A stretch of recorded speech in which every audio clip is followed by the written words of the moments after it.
Hi అండి. ఈ 2025 సంవత్సరంలో అయితే మనం ఎక్కువ చావులైతే చూస్తా ఉన్నామండి ఈ భారతదేశంలో అయితే. ఎందుకంటే మీరు చూసుకుంటే అసలకి ఎక్కడి నుంచి మొదలైందంటే 'అల్లు అర్జున్' సినిమా 'పుష్ప 2' తొక్కిసలాట జరిగి చనిపోవడం కావచ్చు. ఆ తర్వాత తిరుపతిలో ఏదైతే క్యూ లైన్‌లో నుంచొని ఆ టికెట్ల కోసం వాళ్ళప్పుడు తొక్కిసలాట జరగడం కావచ్చు.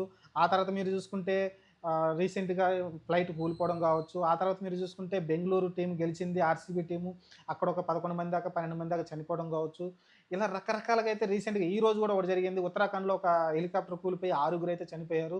ఇలా అయితే రెగ్యులర్‌గా అయితే ఏదో ఒకటైతే సంచలన న్యూస్‌లయితే వస్తా ఉన్నాయి. ఈ 2025లో అయితే ఈ సంవత్సరం అయితే అసలకి చాలా ఇంతకుముందు ఎప్పుడు చూడని విధంగా అయితే ఇలా ఇన్సిడెంట్‌లయితే జరుగుతా ఉన్నాయి భారతదేశంలో అయితే.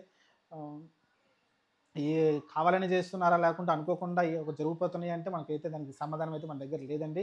కాపోతే ఇన్సిడెంట్లు చూసుకుంటే ఒకదాని తర్వాత ఒకటి తిరుపతి ఇన్సిడెంట్ కావచ్చు, బెంగుళూరు ఇన్సిడెంట్ కావచ్చు, 'పుష్ప 2' ఇన్సిడెంట్ కావచ్చు, లేకుంటే ఏరోప్లేన్ కావచ్చు, మన అహ్మదాబాద్ ఫ్లైట్ కూలిపోవడం కావచ్చు, ఈరోజు చూసుకుంటే ఒక హెలికాప్టర్ కూలిపోవడం కావచ్చు.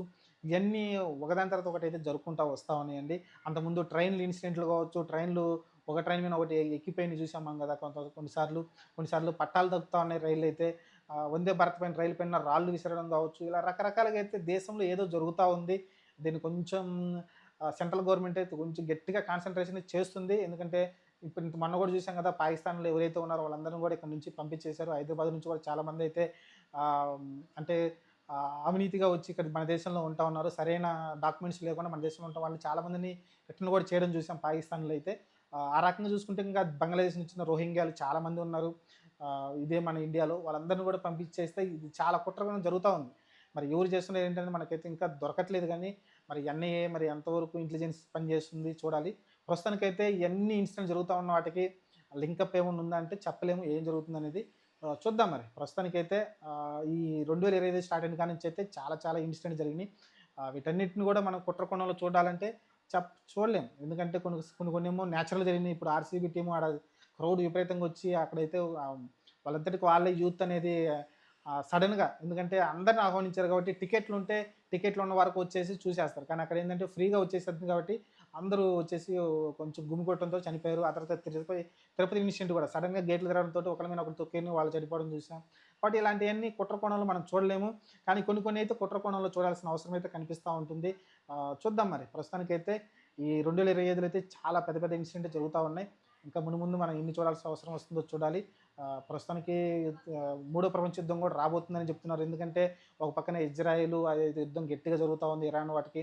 ఆ తర్వాత ఇక్కడ యుక్రెయిన్, రష్యా యుద్ధం గట్టిగా జరుగుతా ఉంది. మనమేమో పాకిస్తాన్ తోటి ఇక్కడ కళ్ళెం పెట్టుకున్నాం. ఖచ్చితంగా ఇదంతా చూస్తా ఉంటే మూడో ప్రపంచ యుద్ధానికి దారి తీసేలా కనిపిస్తా ఉంది. చూద్దాం మరి. మూడో ప్రపంచ యుద్ధం వచ్చిందంటే మటుకు ఖచ్చితంగా భూమి పైన మనిషి బతికే ఛాన్స్ అయితే కష్టం. ఎందుకంటే ఇప్పుడు మన దగ్గర న్యూక్లియర్ బాంబులున్నాయి. మెయిన్ అదే ప్రాబ్లమ్. న్యూక్లియర్ బాంబులున్నాయి కాబట్టి ఒక బాంబు తీసుకెళ్ళేసామంటే పెద్ద పెద్ద ఒక రాష్ట్రాలే లేసిపోతాయి. ఒక ఆంధ్రప్రదేశ్ మీద ఒక బాంబు వేసారంటే ఆంధ్రప్రదేశ్ మొత్తం తుడిచిపెట్టే విధంగా అయితే న్యూక్లియర్ బాంబు అయితే తయారు చేస్తున్నారు కాబట్టి అలాంటి ఒక 10 బాంబులేస్తే అసలు ఇండియా కనిపించదు మ్యాప్‌లో అయితే. ఆ రకంగా అయితే తయారవుతా ఉంది. ప్రతి దేశం దగ్గర న్యూక్లియర్ బాంబులున్నాయి. పాకిస్తాను, యుక్రెయిను ప్రతి ఒక్కళ్ళ దగ్గరైతే న్యూక్లియర్ బాంబులైతే తయారు చేసుకున్నారు. ఆటం బాంబులైతే. చూద్దాం మరి. ప్రస్తుతం ఏం జరుగుతుందో అర్థం కాట్లా. అందులోను ఇండియాలో స్పెషల్‌గా ఈ 2025లో చాలా ఇన్సిడెంట్లు జరుగుతా ఉన్నాయి కంటిన్యూషన్‌గా. మరి దీనికి సొల్యూషన్ ఏంటనేది దేవుడికే ఎరిక.